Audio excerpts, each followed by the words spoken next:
Muy buenas tardes a toda la audiencia de Cedial TV. Bueno, esto es internet también, así que pueden escucharlo como se decía en The Truman Show, el personaje. Buenos días, buenas tardes, buenas noches, cuando usted nos esté escuchando. Estamos en otra edición de nuestro Reflexionando con el Cedial acá en Cedial TV. Mi nombre es Daniel Docampo Espada y hoy estamos con un invitado muy especial que es Francisco Pestana. Hago una breve introducción. Francisco Pestana es un abogado de reconocida trayectoria, dirige la carrera de Justicia y Derechos Humanos en la Universidad Nacional de Lanús y también integra la Universidad de Buenos Aires en la cátedra de Derecho a la Información. Por ambas universidades tengo mis pasos también, así que siento un gran afecto por esos momentos académicos. Digamos que la presencia hoy aquí de Francisco, que agradecemos por supuesto. Francisco, muy buenos días.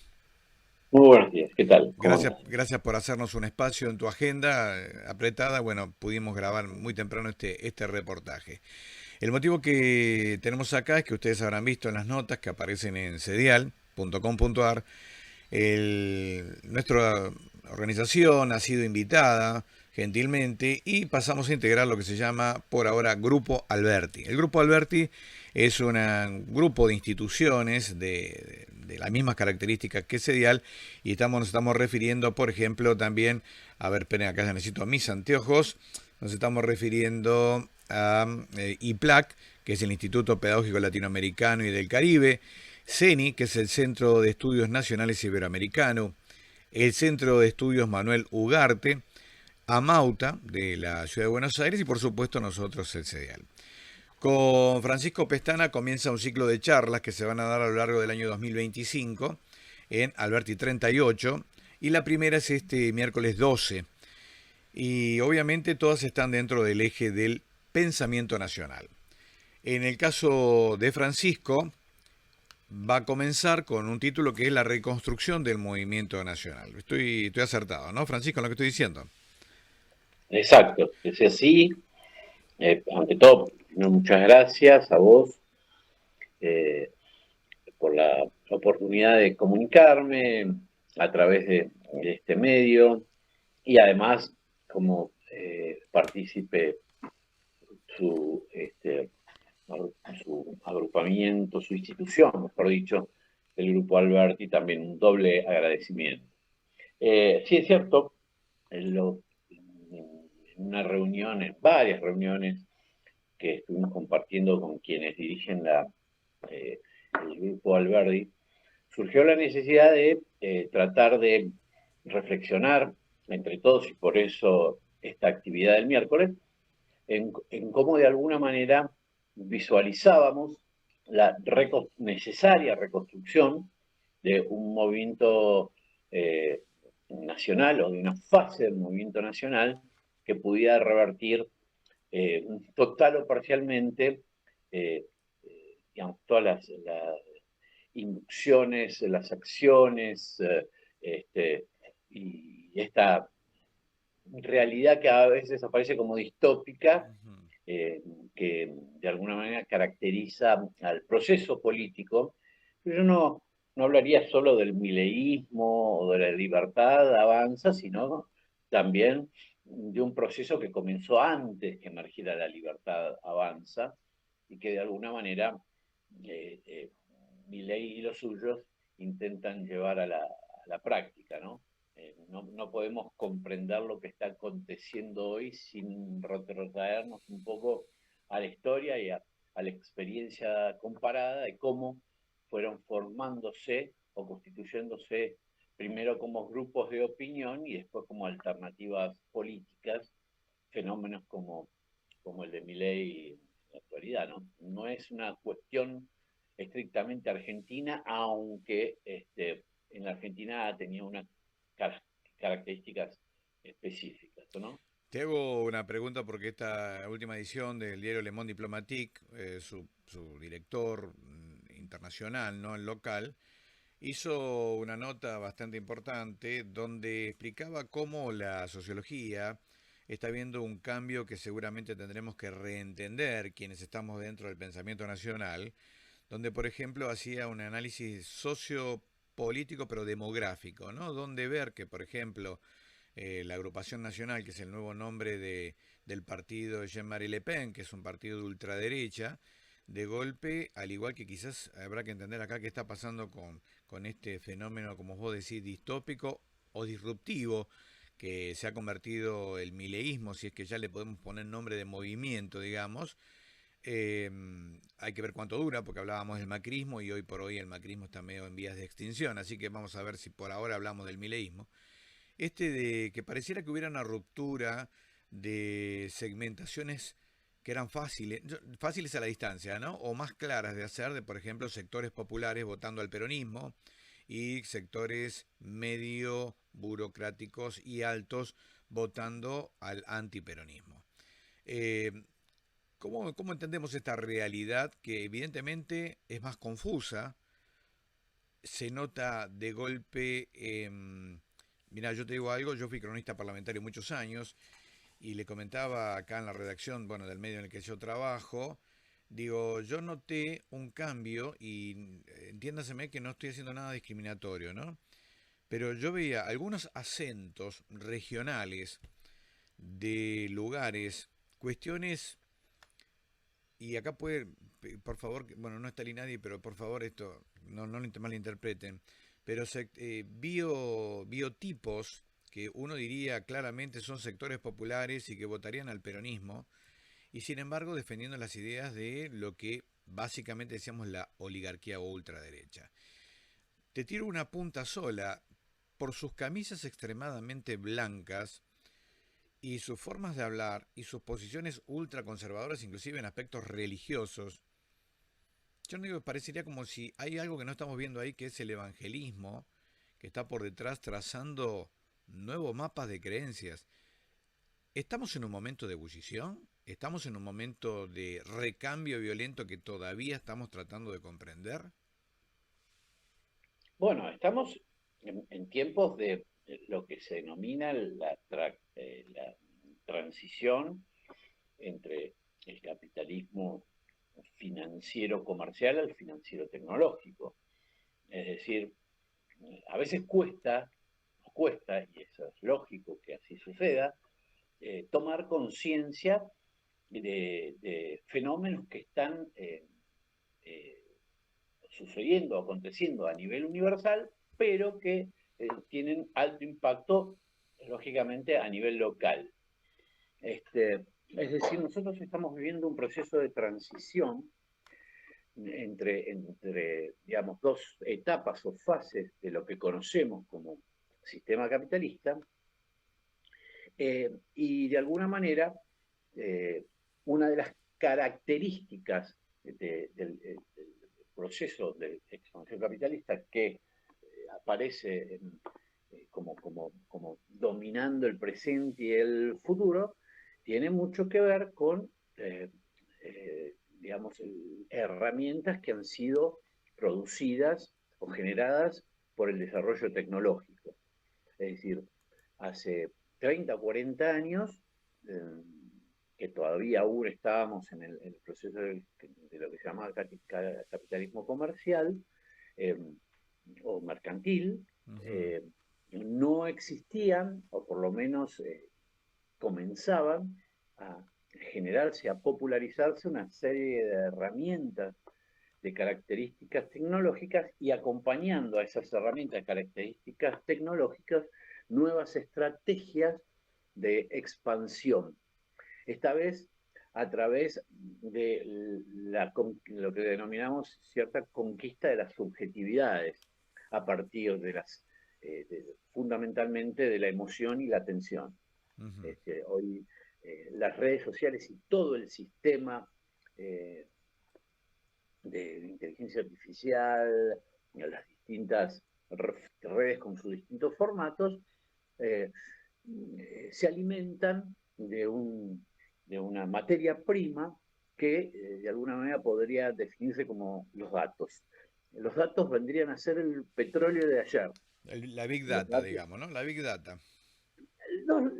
hoy, digamos, este capitalismo tecnológico Hmm. requiere de un alimento, como todo proceso Así como en el capitalismo industrial se requería de una expansión originada o realmente fundada en la necesidad de obtener recursos naturales. Ujú.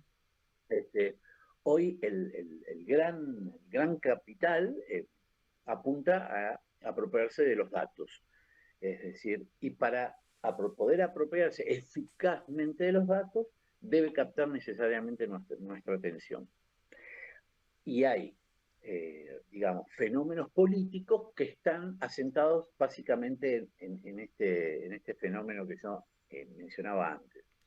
La experiencia de Trump en el 2016, la experiencia italiana, hay varias experiencias que de alguna, cuyo crecimiento, digamos, político y, entre comillas, su adhesión se produjo, entre otras cosas, aprovechando por ahí ciertos niveles de descontento y ciertos niveles de ideas que no necesariamente son explicitadas porque a veces, o muchas veces, fueron eh, relacionadas con lo políticamente incorrecto.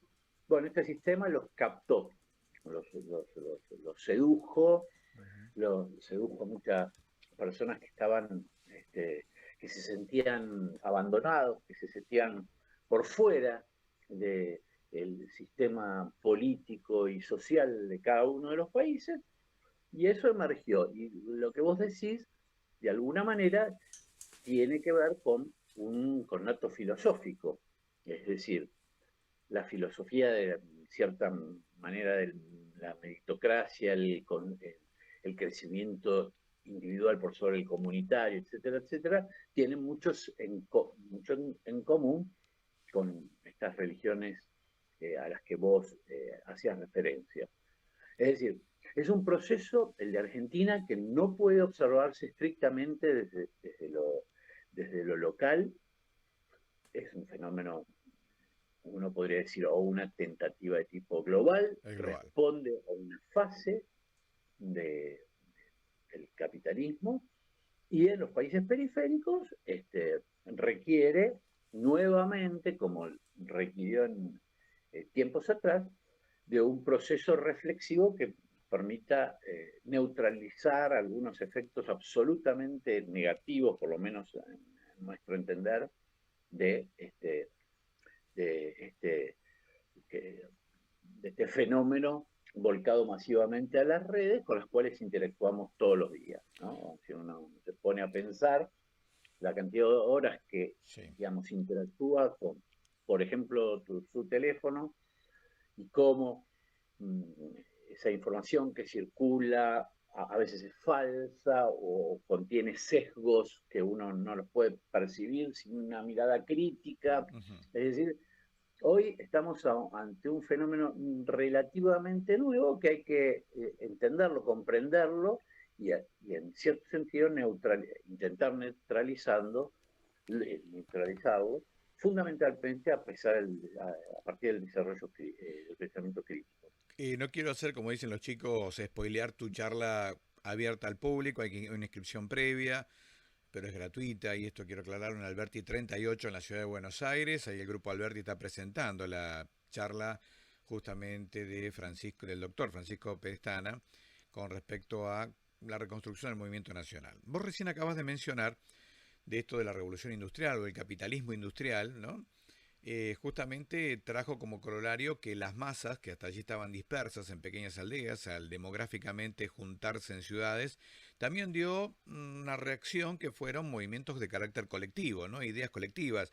El anarquismo, que es individualista, pero es el anarquismo real, el verdadero libertario original, digamos, no esto que tenemos ahora que se autoidentifica como libertario, los socialismos con todas sus variantes y los comunismos, y aquí en Argentina tendríamos que hablar del peronismo, también el radicalismo en cierta medida. Decíamos esto, ¿no? El capitalismo industrial dio origen a movimientos de carácter colectivos. Ahora vos bien lo estás diciendo, estamos ante otra revolución del capitalismo tecnológico, que un poco es lo que acabas de decir vos, en realidad lo que, digamos, consolida es el individualismo, porque no le ponemos el cuerpo a lo colectivo. Más allá de una publicidad que empezó a circular estos días, que dice en Argentina hablamos todo en plural, che, ¿cómo estamos? ¿Cómo venimos? Soplamos. La verdad que, como vos bien estás diciendo, estamos en un contexto tecnológico, espacial, global, que tiende al individualismo. Ahora, si este capitalismo tecnológico parece hoy por hoy, ¿no? En nuestro año, en el momento que estamos teniendo esta charla, parece muy consolidado y con la inteligencia artificial con vías de consolidarse más todavía. ¿Cómo se escapa de ese individualismo? Una pregunta sumamente interesante, aparte que constituye el nudo gordiano. A mí me gustaría retrotraerme un poco. En tiempos del desarrollo del capitalismo industrial y de la expansión imperialista, ¿no? Sobre todo, estamos hablando del siglo XIX, principios del siglo XX, perdón, siglo XX, casi todo el siglo. Bueno, se produjo lo que llamamos un periodo de expansión empujado, digamos, por la necesidad que existía dentro de los países que habían constituido en centros neurálgicos del desarrollo capitalista de conquistar nuevos mercados para ubicar sus mercaderías, pero también para extraer recursos. Y dentro de las estrategias y de las diversas estrategias que desarrollaron aquellos estados que se definieron en parte como imperialistas, era la conquista de las subjetividades.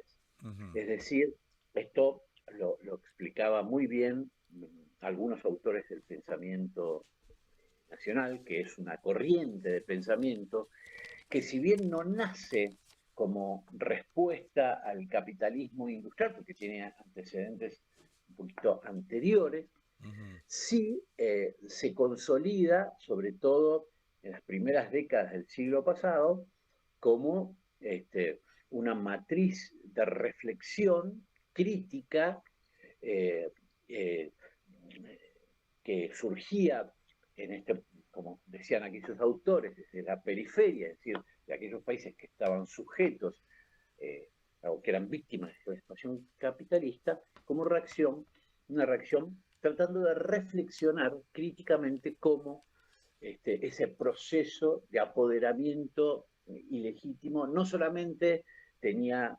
su cara desde el punto de vista fáctico, es decir, eh, expediciones de carácter imperiales que establecieron gobiernos como en el caso de Egipto, la India, etcétera, Sí, sí, sí, sino también cómo había un proceso cultural atrás de esto, claro. cómo había una tentativa de un cambio cultural, de lo que se definía como alienación, es decir, la Ujú. separación entre el sujeto y su realidad. Sí, sí. En ese sentido, hoy eh, renace la necesidad en cierto sentido, de que retomemos esa mirada crítica, porque para salir, para escaparnos de ciertas prisiones en las que nos coloca, digamos, estas herramientas tecnológicas, hay que usar el pensamiento crítico, ¿no? Ujú. Es decir, ayer me preguntaban en una charla, y bueno, ¿cómo se ejerce el pensamiento crítico? Bueno, cuando vos recibís una noticia, eh, la tenés que chequear. Hoy cada uno de nosotros es el que tenemos que chequear la veracidad de esa noticia. Es Claro. decir, hay que hacer un trabajo intelectivo muy fuerte, que es ponerse frente a este tremendo emisor de noticias. Y cuando me refiero a noticias, me refiero no solamente breves noticias de alto impacto, sino inclusive construcciones que parecerían ser el producto de la reflexión y por ahí son construidas por una inteligencia artificial. Claro. Entonces, el movimiento nacional, que estuvo alimentado por esta matriz de reflexión creativa, que es el pensamiento nacional, están unidas, bueno, requiere hoy que algunas de esas características que utilizamos para construir y constituir el pensamiento, este llamado pensamiento nacional y latinoamericano, este, las adaptemos a estos nuevos momentos donde, digamos, el sistema de expansión Ujú. adquiere otros caracteres, ¿no? Es Sí, así. sí, en realidad uno siempre tiene la esperanza de que el devenir histórico, basta leer la historia en general, siempre ha permitido que tarde o temprano los pueblos recuperan cierta iniciativa para salir de donde están, ¿no? Lo que estamos hablando es que, digamos, los sectores de poder, como yo a veces digo en mis aulas, digo, ¿dónde está el poder? Y el poder no es uno solo, pero toman el té en el mismo salón. ¿No? Sí, El poder claro. hoy tiene un poder más global que antes, entonces a veces algunas experiencias regionales o nacionales son más complejas. Por eso el mundo nunca fue tan igual en sí mismo en cuanto a que parece que estamos todos con categorías iguales. La inteligencia artificial va a una velocidad superior a la que nosotros podemos de golpe imaginar, entonces pareciera que digamos, el futuro estuviera en manos de los Elon Musk o estos son estos señores, estos tecnomillonarios, ¿no? Y entonces obviamente esto se va dando una complejidad. Mira, yo justamente siempre dije al principio, fui una persona, yo hace 28 años que estoy en el tema de Internet, como periodista, como empresario, en realidad estoy en el tema web. Y en un primer momento tuve una visión utópica que este cuarto de siglo que ya pasó, porque Internet no son las nuevas tecnologías, sino que ya tienen 28 años, y cuando vemos a una persona de 28 años no le decimos una nueva persona, ya está consolidado. Yo decía, es la oportunidad de que todos los sectores puedan publicar a muy bajo costo, todos los sectores puedan dar a conocer su mensaje a muy bajo costo. Pero resulta que está la guerra de los algoritmos y que los controlan el poder. Entonces, como vos decís, una fake news se impone y puede haber alguien estar diciendo cómo son los hechos, pero ¿cuántos están? Vos das una de las materias tuyas, Derecho a la Información, en la Universidad de Buenos Aires, y yo digo esto, ¿no? Como periodista y como algo, digamos, en la Internet se replica ese poder, digamos, oligopólico de los grandes medios de comunicación, que generalmente, históricamente y hay explicaciones, pertenecen a los sectores de poder. Entonces, si bien está la posibilidad de salir a la arena y decir algo, la verdad la posibilidad de difusión es muy baja. Hoy uno pone cualquier palabra clave y te aparecen dos diarios de la derecha, Clarín Nación y el sitio web de la Embajada de Infobae, ¿no? O sea, en definitiva, uno termina arrancando por ahí muy lejos, aparece un página 2 y ni que hablar los medios alternativos. Necesitamos que de golpe nos aparezca un tecno líder popular, salido de abajo, un tecno Robin Hood, para permitir que esa guerra de los algoritmos, que ahora se potencia con la inteligencia artificial, no nos termine moldeando. Porque yo lo veo en otra cosa, y perdóname que digo acá, ¿no?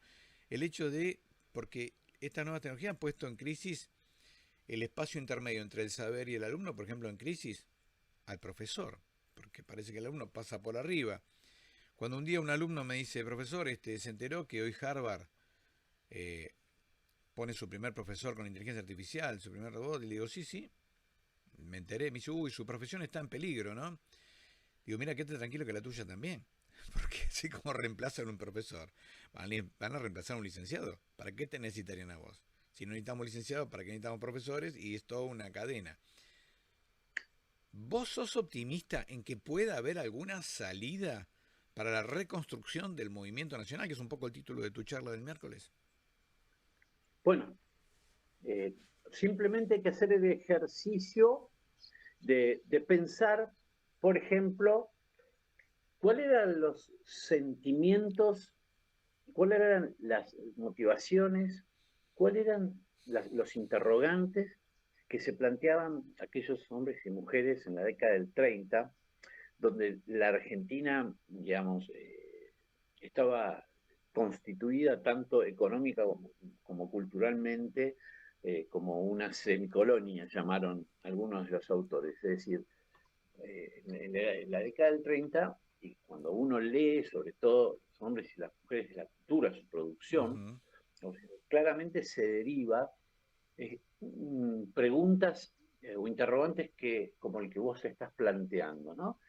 ¿Era posible que la Argentina se produjera un proceso político-cultural que diera por tierra digamos, las grandes inducciones que surgían en aquel entonces, sobre todo fundamentalmente de Inglaterra, con quien nos unía una relación tremendamente asimétrica, y quienes habían muchas décadas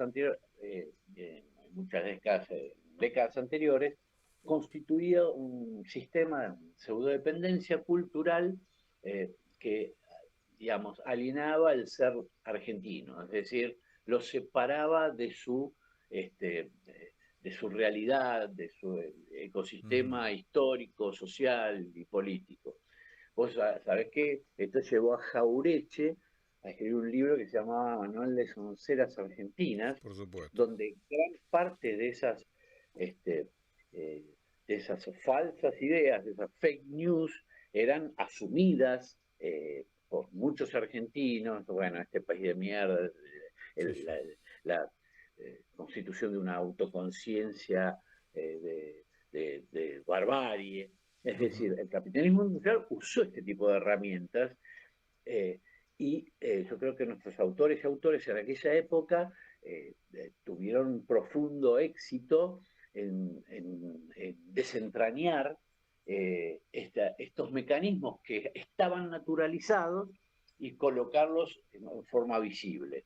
Yo creo que si nuestra reflexión, nuestro sistema de reflexión, es decir, nuestra matriz de reflexión, que es el pensamiento nacional latinoamericano, logra poner en visibilidad esta cuestión y decirle, ojo, que a partir de esta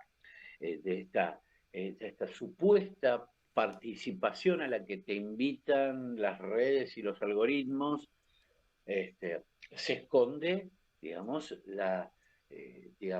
una estrategia absolutamente de cooptación, ya no de la subjetividad en relación al entorno, sino de tu subjetividad con respecto a tu propia subjetividad. Hoy está en juego la emoción, está en juego la atención. Y eso hay que ponerlo, hay que visibilizarlo.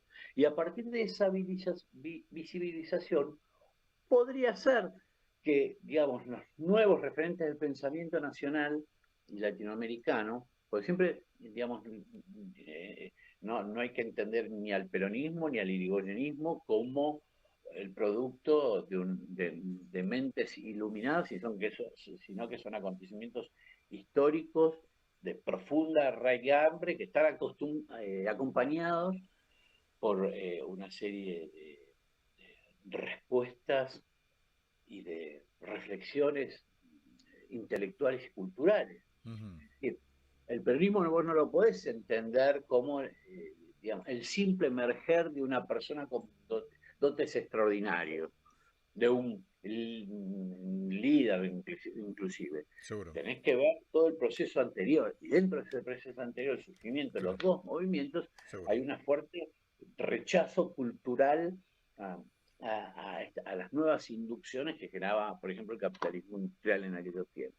Sí, sí. Lo que no ha hecho, o todavía no se ha hecho en nuestro país y en otros países donde esta corriente ha adquirido una fuerza importante, es reflexionar sobre la estructura, yo diríamos, la estructura básica o el esqueleto, digamos, de todas estas herramientas a las que apela el capitalismo tecnológico para, digamos, apropiarse en estos momentos ya de los datos. Antes eran los recursos naturales, antes eran los mercados, ahora son Seguramente. los datos. Son los datos.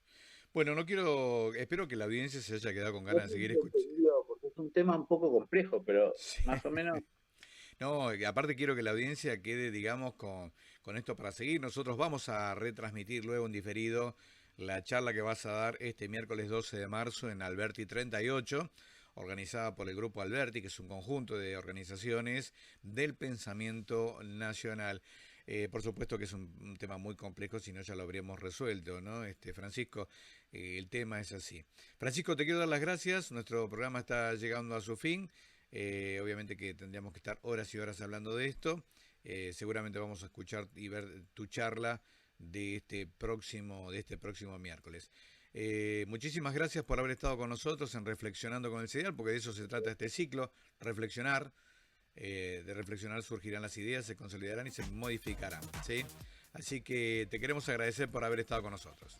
Muchas gracias. Muchísimas gracias, encantadísimo. Te felicito por todo lo que haces.